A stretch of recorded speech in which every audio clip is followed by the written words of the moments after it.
senti à l'aise sur le bateau, à l'aise avec les femmes, que je ne connaissais pas du tout en arrivant. Et c'est comme ça que j'imagine la sororité en fait. Peu importe l'âge, d'où on vient, la condition sociale, ce qui nous relie, c'est le fait d'être femme en fait, tout simplement.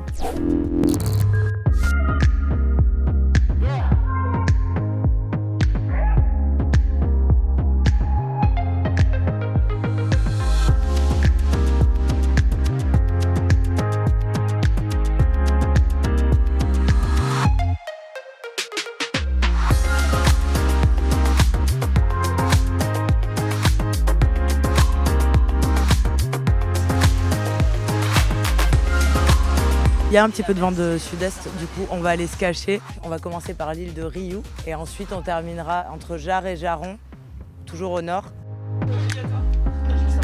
On va aller poisson. Elle est super bonne.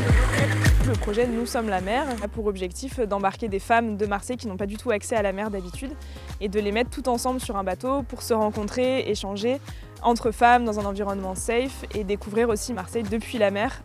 On s'est dit qu'au moment des Jeux Olympiques, c'était hyper important qu'il y ait d'autres femmes qui puissent embarquer et qui puissent découvrir la mer que des sportifs de haut niveau ou des femmes qui sont plus ancrées dans le secteur de la mer et de la voile.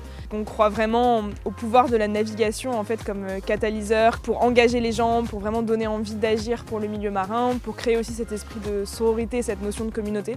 Donc le bateau, c'est vraiment notre moyen de déclencher ça chez les femmes qui embarquent. Dans ce petit huis clos qu'on crée sur le bateau pendant une journée, elles découvrent d'autres femmes avec d'autres enjeux et elles repartent reboostées, pleines de courage pour affronter toutes les épreuves quotidiennes qu'elles ont à affronter en fait.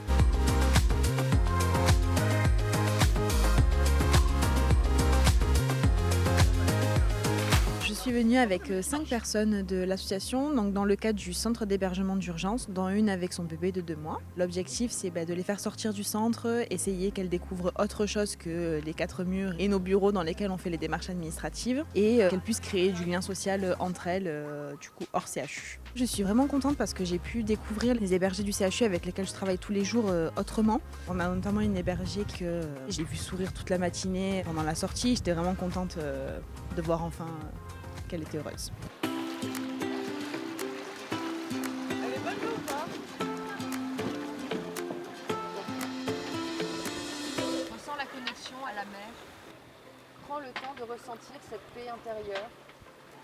Moi, je me sens comme si j'étais en apesanteur en fait, parce que ça fait du bien. On est dans un décor magnifique, apaisant, les vagues, voilà quoi, c'est apaisant, ça fait du bien. Ça nous change de la structure, de s'évader un peu et j'ai passé une très bonne journée. Moi déjà, je n'étais jamais montée sur un catamaran, je ne savais même pas ce que c'était, ça s'ouvre. Il était tard, même la Pointe Rouge, on connaît, je suis née à Marseille, je connais bien la Pointe Rouge, mais j'y vais jamais. Il y a des lieux comme ça qui sont pas fermés, mais on n'y accède pas. On se met des verrous, alors que c'est ouvert. Et du coup, le travail de cette association, je trouve ça formidable, en fait, d'aller vers. Il faut démocratiser les sports de mer, et c'est par là que ça va passer, en fait, pour préserver notre océan, notre mer Méditerranée d'abord.